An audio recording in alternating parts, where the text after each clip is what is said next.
Ya, kita mulai pada pertemuan yang ke-6 ini kita akan berbicara tentang aspek keamanan jaringan NGN.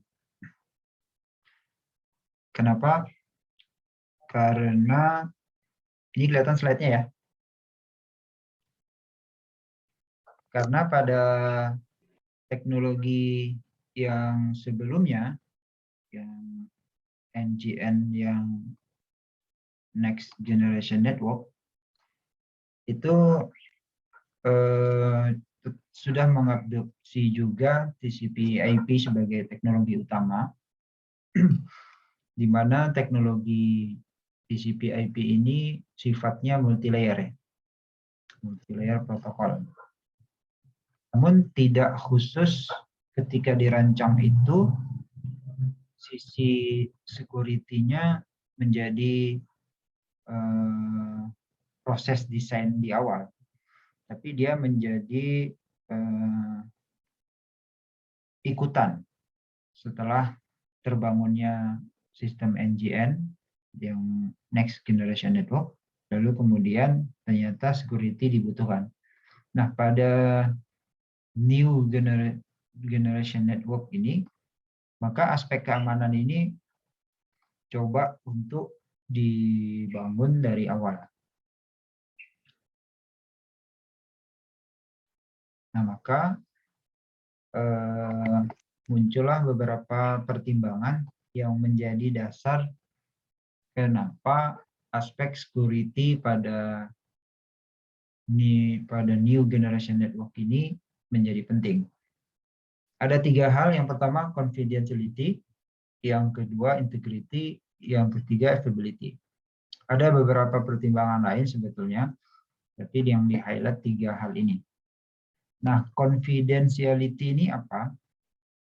Ini merupakan pengamanan terhadap kerahasiaan data dari pihak yang tidak berhak mengetahuinya atau menyalahgunakannya. Contoh di sini lalu lintas data pada saat pembelanjaan online. Kerahasiaan di sini lebih kepada informasi transaksinya ya. Apakah yang digunakan online bankingnya atau yang lainnya. Tetapi kalau interest-nya atau behavior-nya itu saya kira tidak. Kenapa? Karena itu yang di-marking oleh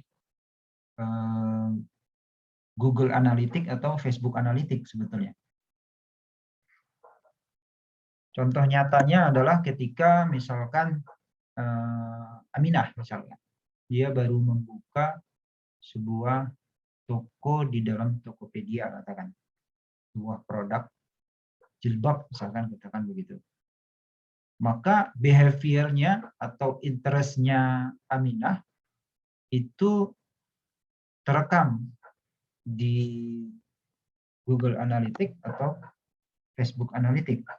Maka itu yang bisa digunakan untuk para digital marketing melakukan target market ke orang-orang yang punya interest atau behavior yang suka jilbab. Maka nanti kalau Aminah membuka sebuah portal tertentu, iklan yang muncul di portal tersebut adalah iklan tentang seputar jilbab-jilbab gitu. Nah, artinya dia masih boleh dijadiin bahan untuk komoditas kan. Nah, itu maksudnya confidentiality lebih ke arah informasi transaksi bankingnya ya, yang tidak boleh disebarluaskan. Misalkan kode CVV misalkan, kan tidak boleh. Yang kedua integrity, merupakan pengamanan terhadap upaya pengubahan data secara tidak semestinya atau ilegal. Nah, pengubahan di sini termasuk di dalamnya penambahan, pengurangan, penghapusan, dan penggandaan. Ya, contoh misalkan di sini bisa saya ambil adalah isi dari sebuah konten website, katakan ya. Ada yang suka tiba-tiba ketika ada luapan kemarahan terhadap website tertentu, maka dia ambil alih, kemudian dia tambah, dia kurangin, dia hapus, dia gandakan, segala macam. Kemudian yang ketiga, availability, merupakan dimensi sekuritas untuk meyakinkan bahwa tidak ada pencegahan kepada pemilik otoritas terhadap pengaksesan elemen jaringan, informasi yang tersimpan, informasi yang mengalir, layanan dan aplikasi yang disebabkan pemutusan jaringan. Ini baru-baru aja kemarin salah satu senior kalian ada membuat topik penelitian tentang ini. Jadi uji cobanya adalah bagaimana seorang peretas melakukan upaya pengambil alihan server, begitu, dengan cara mengirimkan atau membanjirkan jaringan akses jaringan yang mengarah kepada server itu dengan paket-paket yang besar, sehingga user yang aslinya tidak bisa mengakses server tersebut. Nah, itu salah satu contoh upaya untuk mencegah orang yang punya otoritas melakukan koneksi ke servernya sendiri. Nah, nanti kita lihat ada contohnya. Dengan latar belakang itu, maka dirasa di New Generation Network ini itu topik yang menjadi penting. Dan kita bisa bagi menjadi 3 plan, di mana kita sudah pernah menyinggung bahwa di dalam jaringan NJN ini kita pisahkan antara user plan, control plan, dan ada satu lagi yang memayungi semuanya adalah management plan. Maka di dalam end user plan ini kita bisa lihat di security layers-nya ada 3. Yang pertama application security, yang kedua service security, yang ketiga infrastruktur security. Di masing-masing layer ini punya pengamanan sendiri. Kemudian dari dari layer security ini kita bisa lihat dimensi-dimensi yang menjadi sesuatu yang harus diamankan. Kita lihat di sini yang pertama ada akses kontrolnya. Yang kemudian yang kedua autentikasinya. Mungkin teman-teman pernah mendengar atau membaca pada jaringan-jaringan seluler juga ketika kita mau melakukan registrasi.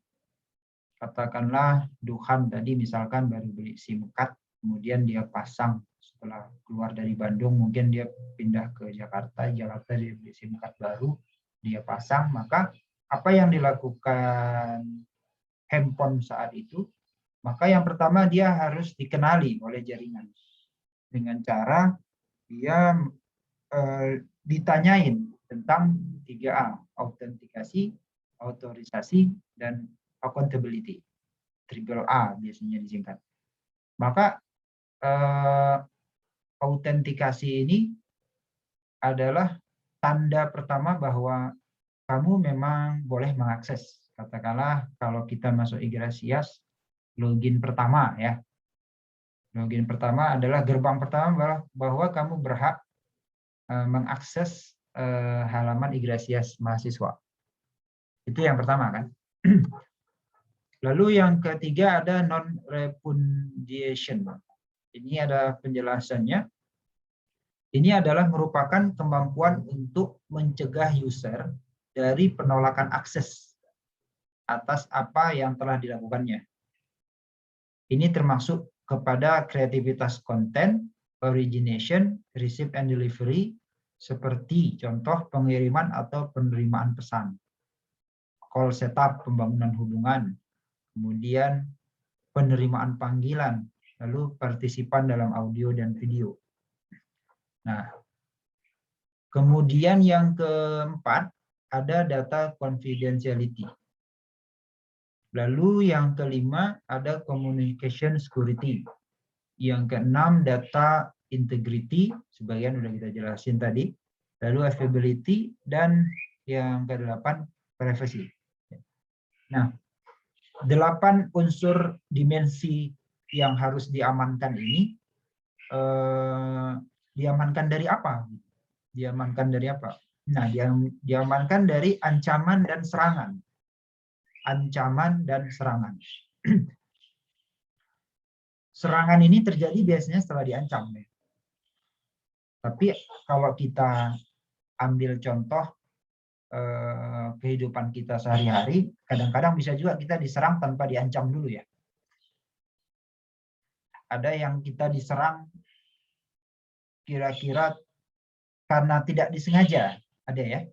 Misalkan Muhammad Sabit lagi naik motor, atau siapa kemarin ya teman kalian yang ada kecelakaan di kelas ini enggak ya? Lupa saya kemarin tuh ada izin bahwa dia kecelakaan tapi masih bisa ikut perkuliahan. Ada di kelas ini ya, kalau nggak salah. Siapa? Muhammad Ajay. Muhammad Ajay. Ajay ya, iya benar kan. Kalau nggak salah kemarin ada info seperti itu. Tapi masih bisa mengikuti perkuliahan katanya. Mudah-mudahan hari ini ikut. Nah, bisa jadi pada kasus seperti itu tidak ada ancaman dulu. Ya, tiba-tiba diserang aja karena tidak sengaja mungkin dari pihak yang menabrak misalkan gitu ya. Tapi ada juga yang memang dia ada ancamannya. Misalkan diwanti-wanti ya, mungkin punya hutang atau punya apa gitu ya. Diancam baru kemudian diserang. Nah, itu juga coba kita terapkan pada jaringan NGN ini. Yang pertama destruction, yaitu usaha merusak sistem pada jaringan. Jadi serangannya berupa merusak sistem, seperti virus, trojan, dan lain-lain. Lalu yang kedua corruption, yaitu mengambil sebagian yang bukan haknya. Lalu removal, menghapus yang bukan memang otoritasnya dia. Lalu yang keempat disclosure, yaitu penyingkapan data atau dia membuka data orang ke orang lain, katakan seperti itu. Lalu kemudian intrusion, yaitu dia melakukan penjegalan dalam sebuah transaksi komunikasi pada jaringan NGN. Nah, ini yang bisa dikumpulkan ancaman dan serangan yang harus ditahan oleh security ini. Oke, maka kita coba lihat-lihat bagian-bagian mana aja yang potensi bisa diserang. Vulnerabilities. Nah, sebelum ke situ, ini ada pembahasan tentang Privileged Key Infrastructure atau PKI ya. PKI ada kepanjangannya juga di sisi jaringannya.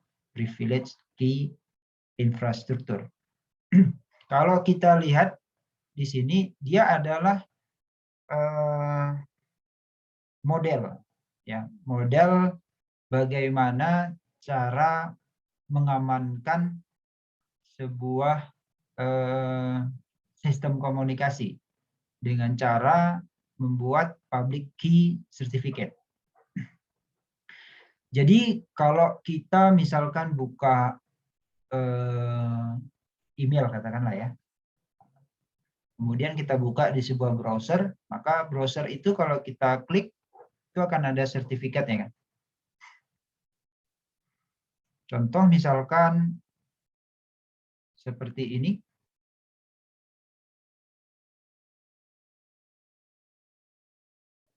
Ya, ini adalah alamat referensi dari security NGN yang bisa nanti teman-teman baca.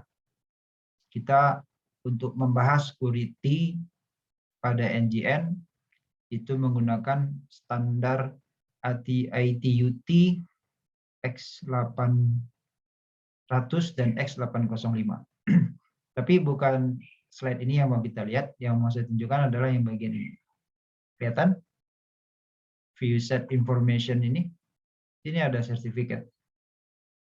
Kemudian di sertifikat ini kita bisa lihat issue to itut.int, kemudian issue by R3, kemudian bisa kita lihat security certification path-nya adalah artinya apa maksudnya di sini? Maksudnya di sini si pemilik public key itu menyatakan bahwa alamat itu.int itu legal, tersertifikasi. This certificate is okay. Coba nanti teman-teman buka aja mail.gmail.com misalkan, nanti akan dilihatkan sertifikat alamat Gmail itu. Oke, kita lanjutkan lagi. Lalu kemudian ceritanya di sini bagaimana? Ceritanya itu adalah kalau misalkan Muhammad Sabit mau ngirim surat kepada Afifah, suratnya penting, rahasia sekali, tidak boleh ada yang tahu. Maka suratnya itu tentu dikirim dalam sebuah tempat yang dikunci ya. Dan Muhammad Sabit yakin bahwa Afifah juga punya kuncinya. Ya udah, dikirim. Itu tidak publik, itu private jadinya, antara kalian berdua saja. Kemudian ada metode lain yang dia bisa publik, yaitu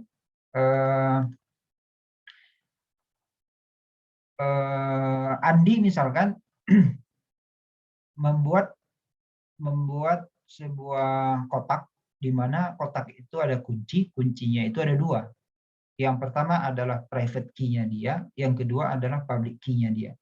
Kemudian public key-nya ini dia kirim ke sebuah katakanlah certification authority ya, yang menjadi jembatan penengah terhadap kerahasiaan dari kotaknya Andi tadi.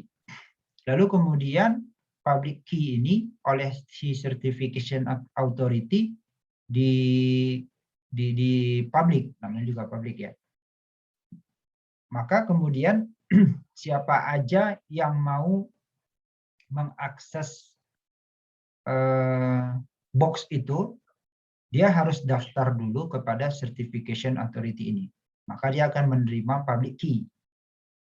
Lalu kemudian public key ini nanti yang dimiliki oleh si penerima. Maka kemudian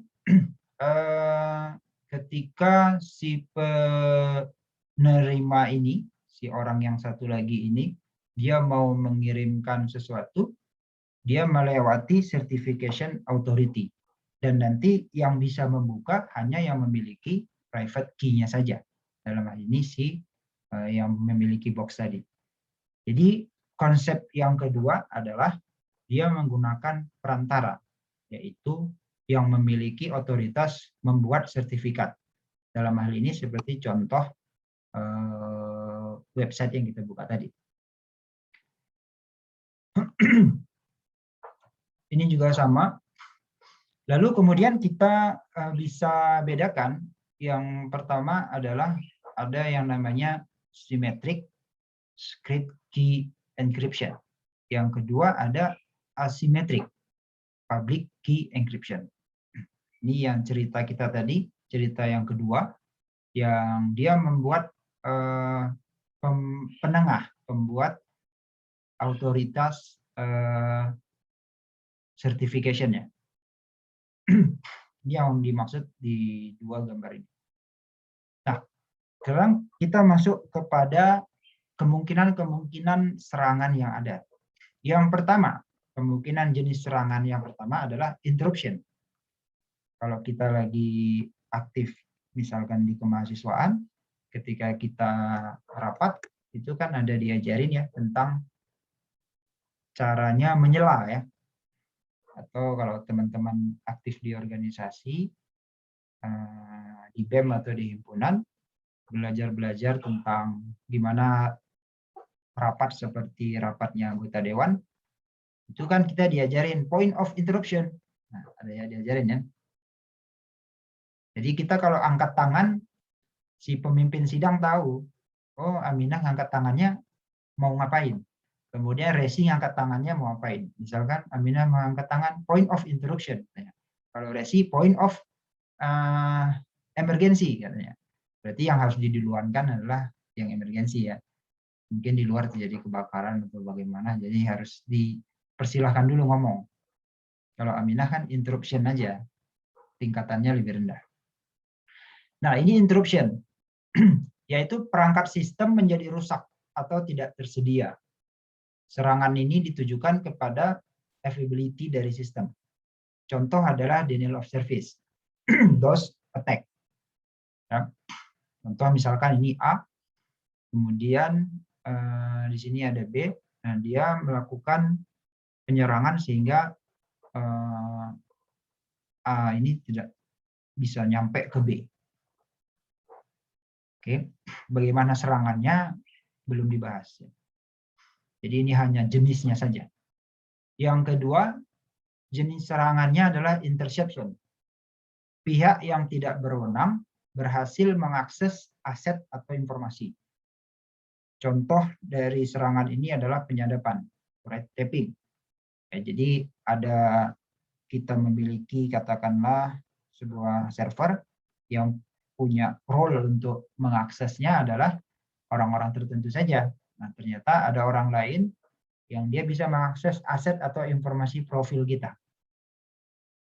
Yang ketiga adalah modification, yaitu pihak yang tidak berwenang tidak saja berhasil mengakses, akan tetapi mampu mengubah aset. Contoh dari serangan ini adalah mengubah isi dari website dengan pesan-pesan yang merugikan pemilik website. Ya, bagi siapa yang di sini memiliki website, katakanlah misalkan pakai WordPress, security-nya kan berdasarkan autentikasi yang pertama adalah login ya. Login yang pertama mungkin bocor atau bagaimana, sehingga dia bisa mengakses website kita dan merubah-rubah konten dari WordPress-nya kita. Itu dia berarti serangan modification. Lalu yang kemudian fabrication. Pihak yang tidak berwenang menyisipkan objek palsu ke dalam sistem. Contoh dari serangan jenis ini adalah memasukkan pesan-pesan palsu seperti email palsu ke dalam jaringan komputer. Nah, ini sering juga terjadi di kita sebagai pelaku ICT. Ada file yang biasanya kita download, katakanlah misalkan Opnet 14.5 kemarin. Ya, Opnet 14.5 kemarin, kemudian ada di share di Forester misalkan, kemudian di situ disisipkan sebuah file yang kita kira itu .exe untuk instalasi, ternyata itu serangan ya. Nah, kemudian dari beberapa jenis serangan itu, apa yang terjadi sebetulnya? Apa yang terjadi? Nah, kita coba lihat analoginya atau ilustrasinya. X dan Y. Seorang X yang berkomunikasi dengan seorang Y melalui internet tentu saja. Lalu kemudian ketika Y ini ada variabel satu lagi namanya M. M ini adalah pesan ya. Pesan yang dikirim oleh X ke Y. Itu kita sebut M ya. menunggu pesan. Ada variabel X pengirim, ada variabel Y penerima, ada M yang menjadi pesannya. Nah, yang pertama adalah message loss. Nah, si A ini sebagai pengganggu atau pengancam atau pemberi serangan, dia dapat menggagalkan pengiriman M dari X ke Y. Jadi M yang dikirim oleh X menuju Y gagal oleh dia. Ya. Gampangnya kalau secara fisik, putuskan saja kabelnya. Ya, kan udah nggak bisa terkirim. Atau aku lari ke pantai, gitu. Jadi kata-katanya siapa? Ini kan jadi dia menggagalkan komunikasi X ke Y. Yang kedua, message interception. Si A dapat mengcopy M ketika melewatinya. Jadi si Y merasa tidak ada masalah karena M itu dia terima. Si X juga tidak merasa masalah karena si M dia dapat kirim. Tapi ternyata di tengah-tengah pesan itu bisa dikopi oleh si A. Kalau kita ingat jaringan telekomunikasi konvensional dulu, maka hal ini gampang sekali kita lakukan. Kita tinggal menuju ke titik-titik distribusi, apakah itu distribution point atau rumah kabel, maka kita hanya cukup membawa pesawat telepon dengan ujung kabel jack buaya saja. Baru tinggal kita jepitkan pada salah satu port di situ, maka kita sudah bisa mendengar lalu lintas pembicaraan orang lain. Segampang itu. Tapi sekarang sudah optical distribution point, mungkin lebih susah karena untuk jacknya tidak segampang yang kabel tembaga. Lalu yang berikutnya message modification.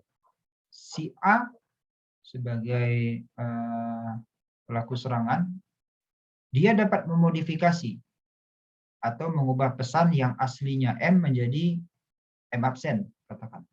Sehingga Y menerima pesan tidak lagi murni M, tapi M absent. Berubah. Bisa saja dia menambahkan kata tidak saja sudah menjadi hal yang fundamental perubahan. Katakanlah di sini jangan diputus pesannya, tapi ternyata di sini hilang kata jangannya, katakan jadi diputus. Sesuatu yang udah sangat berbeda. Kemudian message insertion, yaitu si A dapat mengirimkan M seolah-olah M tersebut dikirim oleh si X. Jadi si Y menerima pesan M yang dia tahu adalah itu dari X, padahal bukan. Ya. Ya mungkin kita pernah juga mengalami seperti ini ya. Kita dapat pesan, kita kira itu WhatsApp dari teman ya, ternyata bukan ya kan. Ternyata dia mintain uang, WhatsApp-nya udah diambil alih oleh si peretas ya kan. Sering terjadi nih kasusnya kan, di pengguna WhatsApp-nya. Kemudian message replay. Si A dia dapat membalas pesan M yang sebelumnya dikirimkan oleh X dan diterima oleh Y. Jadi si A yang membalas pesan M yang sebelumnya dikirim oleh X ke Y. Bukan Y yang membalas jadinya, si A jadinya. Kemudian DOS attack. Si A dia mengirimkan atau membanjiri data yang banyak ke Y. Untuk apa? Agar si X ini ngantri dan akhirnya pesannya nggak sampai-sampai. Ya, DOS attack ini paling gampang kalau dicobain di DOS ya. Kita banjirin aja sebuah IP tertentu dengan paket yang sangat banyak, sehingga nanti yang user-user aslinya tidak bisa mengakses. Nah, dari itu semua, maka kita bisa resumkan sedikit antara threat dan attack. Ancaman atau threat itu adalah seseorang atau sesuatu atau kejadian atau ide yang menimbulkan bahaya bagi suatu aset. Ya, ini definisi umumnya. Kemudian sesuatu yang memungkinkan penembusan keamanan. Ya, kalau kita analogikan rumah kita ada pintu depan, di pintu depannya ada pagar, ya. Maka ancaman itu adalah ada orang yang di luar pagar. Yang pertama, hard mungkin. Dia teriak-teriak mengatakan suatu ancaman. Atau yang kedua, dia tidak teriak-teriak, tapi dia tulis di sebuah kertas, kertasnya dia jepit di dalam pintu, tulisannya sebuah ancaman. Nah, itu juga yang menimbulkan bahaya bagi suatu aset. Kemudian serangan atau attack adalah realisasi dari ancaman di atas. Oke. Nah, sekarang kita coba lihat klasifikasi dari ancaman. Ancaman seperti tadi sudah kita singgung, ada yang disengaja, ada yang tidak disengaja. Ancaman yang disengaja contohnya adalah hacker penetration. Ancaman yang tidak disengaja contohnya mengirimkan file yang sensitif ke alamat yang salah. Ya, bisa jadi kita mengirimkan kode OTP ke orang yang tidak perlu, ya. Ya, ini sebenarnya tidak sengaja tapi dijadiin celah. Kalau kasusnya pengambil alihan WhatsApp yang marak terjadi sekarang, dia mengambil celah ini. Sebetulnya kode OTP itu dikirim ke kita, tapi dia pura-pura mengatakan bahwa dia baru saja kehilangan pesan dan pesan itu dikirimkan ke nomor yang salah katanya. Jadi dia minta dikirimkan. Ternyata itu adalah kode OTP yang harusnya itu punya kita saja. Lalu yang kedua, ancaman yang tidak disengaja bisa dibagi dua, bisa pasif dan bisa aktif. Nah, lalu kemudian kita lihat fundamental dari ancaman itu ada 4 hal. Yang pertama, information leakage. Ya. Bentar.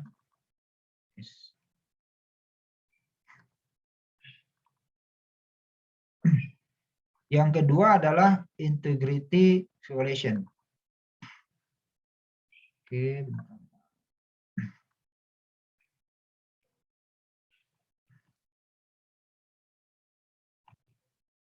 Lalu kemudian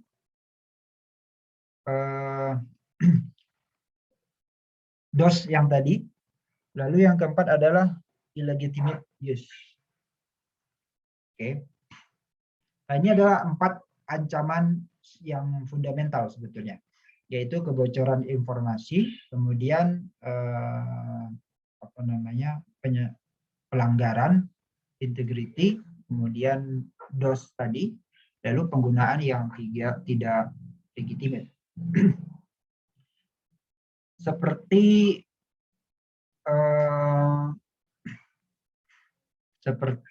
mau tidak mau kita harus sebutkan yang kemarin tugas ke-5 kemarin, sebetulnya itu bagian dari mana?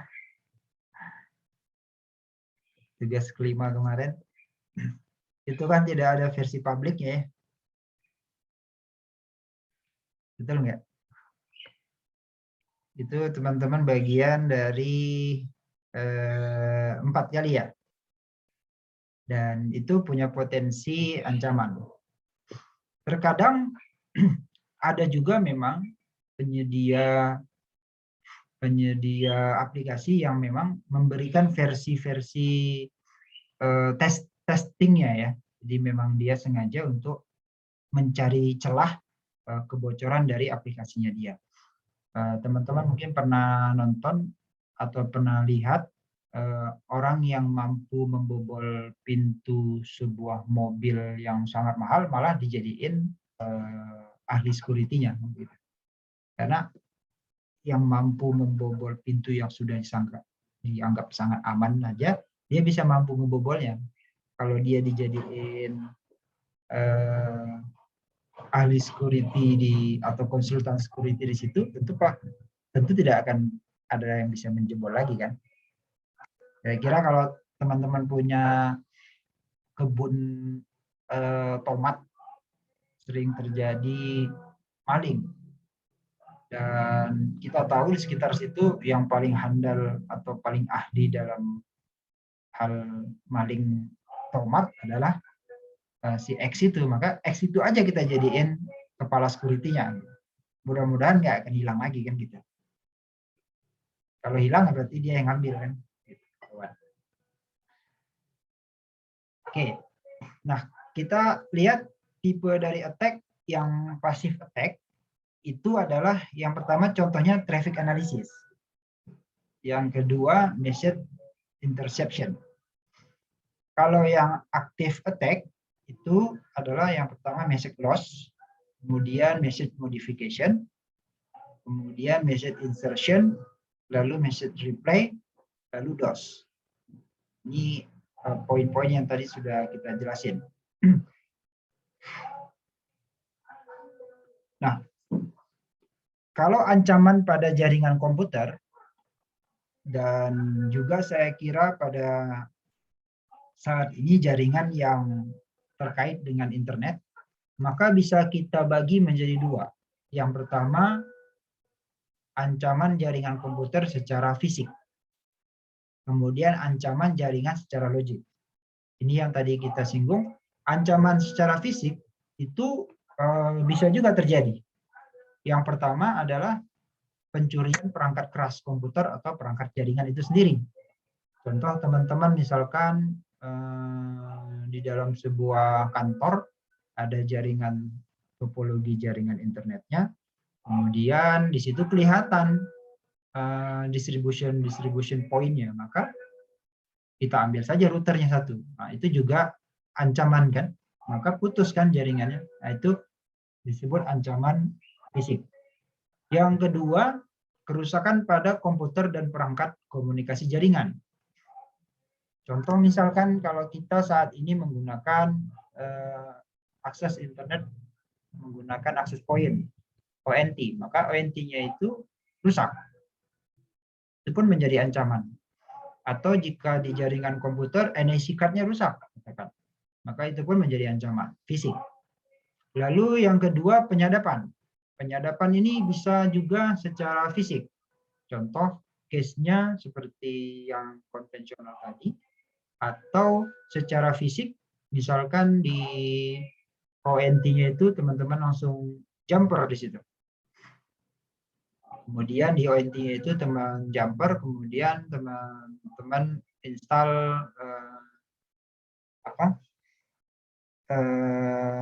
untuk akses admin dari katakanlah menggunakan mikrotik misalkan ya, kita pasang aja router, dulu kita pakai mikrotik, baru kita lihat di dashboard mikrotiknya.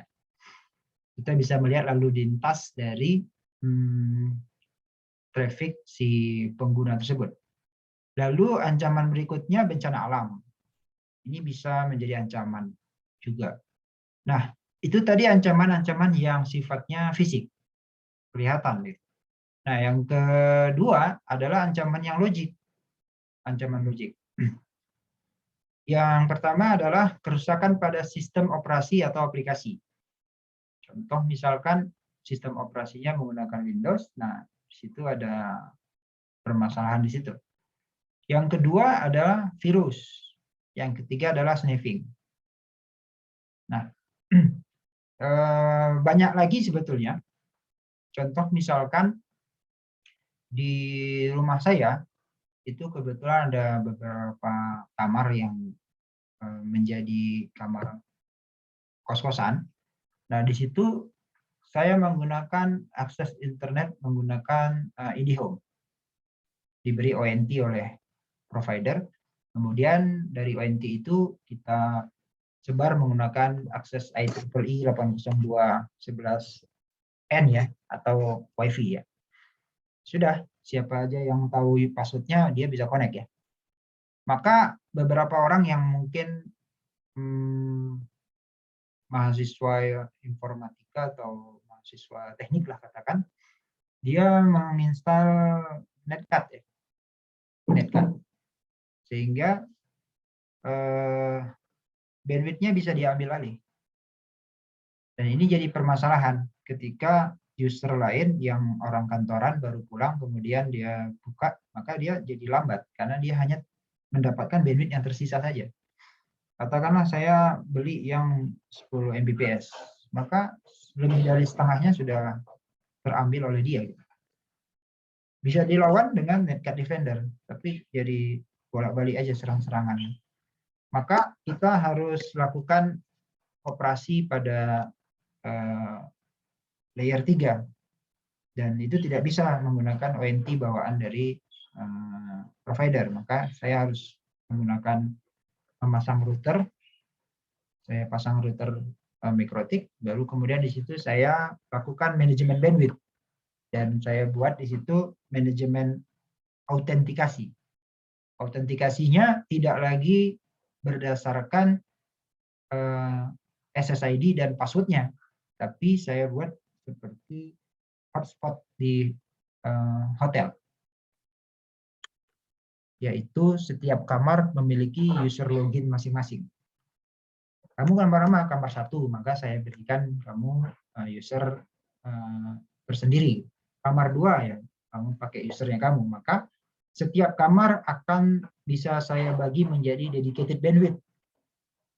Tidak lagi seperti kita pernah nyinggung ya kemarin ya, first in first out begitu ya, siapa yang duluan ya dia dapat, yang belakangan ya jadi sisa-sisa bandwidthnya, tapi kita bagi.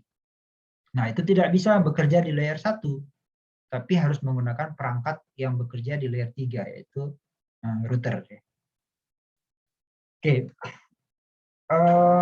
Kemudian kita coba lihat security, ancaman security, metode eksekusinya. Yang pertama, serangan terhadap keamanan dapat dilakukan dengan menggunakan software atau hardware, atau dengan alat lain ya. Ini seperti yang tadi juga sebenarnya netcut itu juga saya anggap sebagai serangan ya, karena merugikan orang lain di kos-kosan.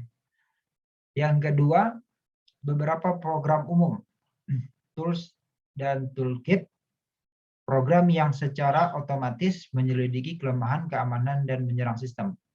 Ya, jadi ada sebuah aplikasi atau tools yang sifatnya sebuah program yang tidak sengaja mungkin terinstal oleh kita, lalu dia melakukan spider di situ.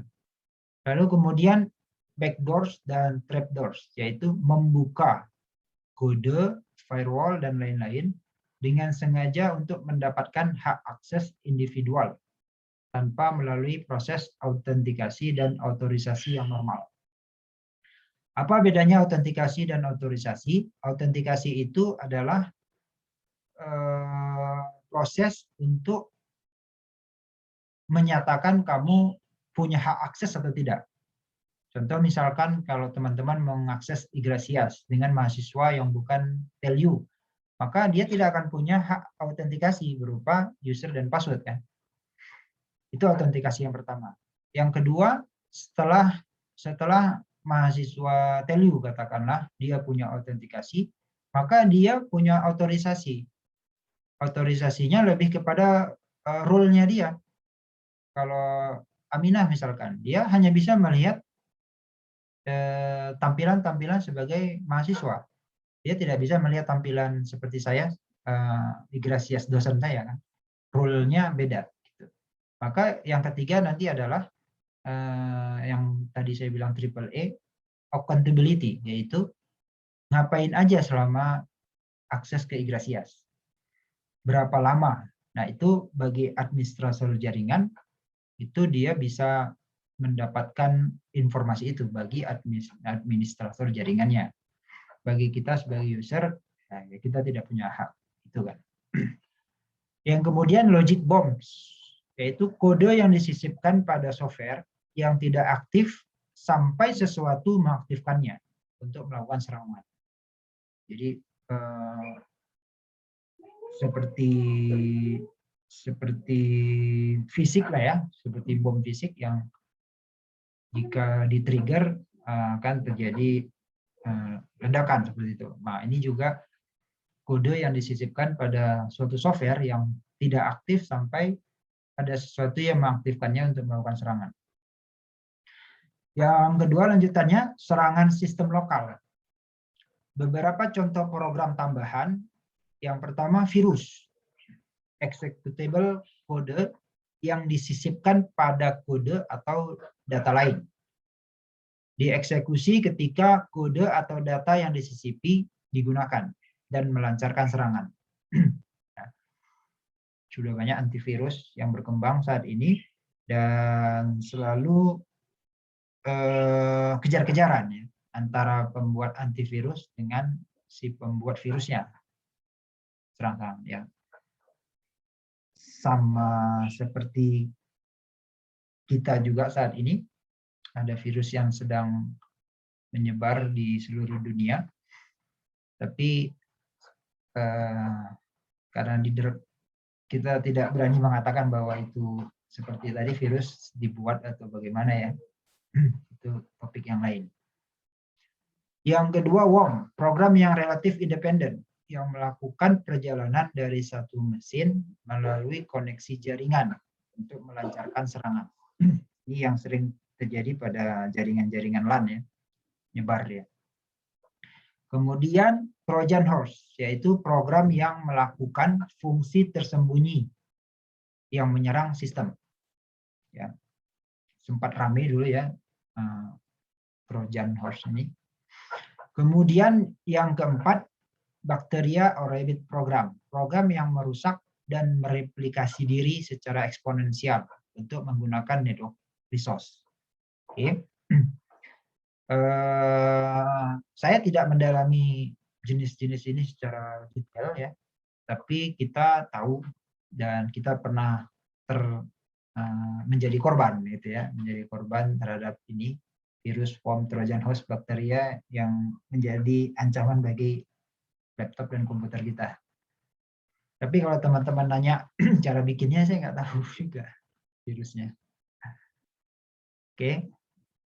Lalu kemudian program-program di atas ini bisa berjalan secara bersamaan pada satu media fisik, komputer atau laptop. Oke. Lalu kemudian metode cracking. Ya, metode cracking dari hacking expose. Yang pertama, target acquisition dan information gathering. Ya. Yang kedua, initial access. Yang ketiga, privilege escalation. Jadi hak istimewanya meluas. Padahal harusnya tidak menjadi haknya. Cuman dia buat menjadi itu haknya. Itu crackingnya. Kemudian covering track, lalu install backdoor, membuka dengan sengaja. Dan terakhir adalah DOS attack, proses membanjiri lintas jaringan dengan paket yang tidak semestinya. Kemudian serangan message. Ada sniper, yaitu program yang dapat digunakan untuk menyadap data dan informasi melalui jaringan komputer. Nah, ini bisa positif, bisa juga negatif. Di tangan seorang admin, program ini penting untuk mencari tahu kesalahan pada topologi jaringannya dia, atau untuk memantau adanya serangan. Tapi di tangan yang tidak semestinya, di tangan seorang cracker, maka program sniper ini digunakan untuk menyadap informasi yang tidak semestinya. Contoh, menyadap password jika dikirimkan dalam bentuk clear text. Dan program-program ini sebenarnya ada yang biasa kita pakai sebenarnya. Tapi karena kita menggunakannya secara positif, maka memang itu tidak jadi masalah. Tapi program itu sebenarnya sering kita pakai. Kita coba lihat. Lalu ada sniffit, yaitu dijalankan dengan user ID root, atau program yang dapat disetup di root sehingga dapat dijalankan oleh siapa aja. Lalu menyadap data. Oke. Tidak ditampilkan di sini. Bisa dicari tahu sendiri. Kemudian serangan message, kita lihat contoh softwarenya TCP dump ya. Ini dulu juga saya pernah pakai ini. Tapi bukan untuk melakukan serangan. Kita untuk menganalisis message tapi. Nah, program TCP/DAM ini program gratis digunakan untuk menangkap paket di sistem Unix. Kemudian untuk sistem Windows ada juga WinDAM. Nah, setelah ditangkap, data-data atau paket ini dapat diolah dengan program lain seperti program TCP/SOW, TCP/Trace dan sejenisnya. Kemudian ada lagi, nah program yang sering kita pakai yaitu Wireshark. Jadi teman-teman mungkin sudah pernah mencoba kan, kalau kita pakai Wireshark, kalau nggak salah di pertemuan keberapa kemarin pernah saya show kan, ketika kita bicara tentang MAC address, ketika kita record lalu lintas sebuah jaringan menggunakan interface Ethernet, maka ketangkap informasi DNS yang kita pakai, kemudian user password-nya pun kelihatan ya. Jadi lalu lintas jaringan itu kan adalah proses komunikasi yang isinya pembicaraan dari A ke B, A ke B. Contoh kalau misalkan kita lihat di layer 3, 1, 2, 3 hingga 1, 2, 3, 7 misalkan. Kan kita lihat di situ capture-an dari tugas kelompok yang kedua kalau nggak salah, yang ada yang Zoom, ada yang Google Meet. Itu kan kita bisa lihat IP source, IP destination, lalu apa yang dibicarakan.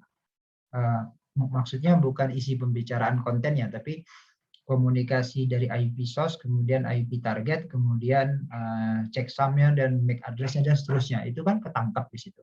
Tapi yang belum ketangkap adalah, yang tidak bisa ketangkap adalah konten pembicaraannya. Nah, itu beda lagi ya. Jadi kalau teman-teman misalkan mengcapture Zoom video meet menggunakan Wireshark, isi dari teks chat kita aja itu tidak bisa kita tangkap kan di Wireshark kan. Kalau apalagi audionya kita ini atau videonya kita membicarakan apa. Nah, itu tidak bisa ketangkap di Wireshark. Atau teman-teman ada yang pernah melakukan dan bisa menangkap? Belum ya? Kalau ada boleh diinformasikan, kita coba rame-rame. Ya. Lalu kemudian serangan DOS, serangan DOS contoh programnya Let Attack, Let Teira, Ping Udet, Ping Broadcast, atau kita bisa ketik sendiri di DOS saja dengan mengirimkan paket yang banyak ke alamat IP tertentu. Itu juga sudah serangan DOS.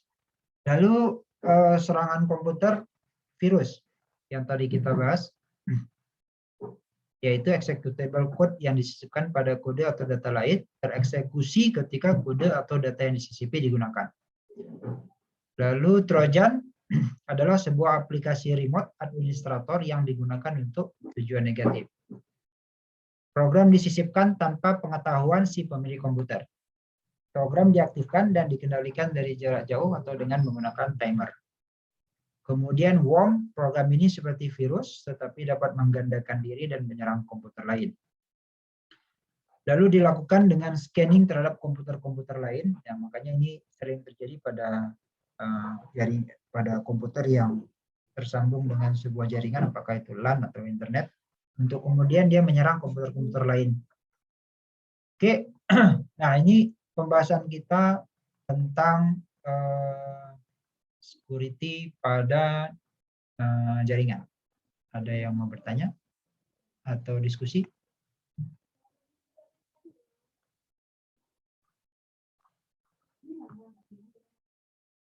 Saya capture dulu.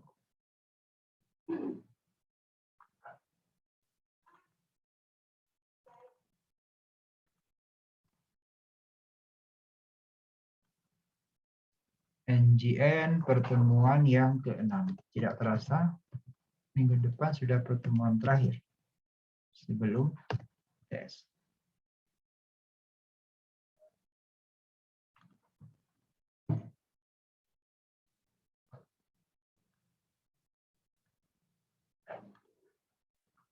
Ya, ada yang mau diskusi? Pak, boleh bertanya, Pak? Ya, boleh, Aminah. Pak, saya mau nanya, kan tadi kayak misal bahas antivirus buat mencegah virus yang ada di komputer atau jaringan itu. Nah, tapi ada beberapa aplikasi apabila kita menginstal itu antivirusnya dimatikan. Jadi kayak apa ya? Fungsi dari antivirusnya itu kayak gimana jadinya, Pak? Ya, ntar saya matiin dulu ya.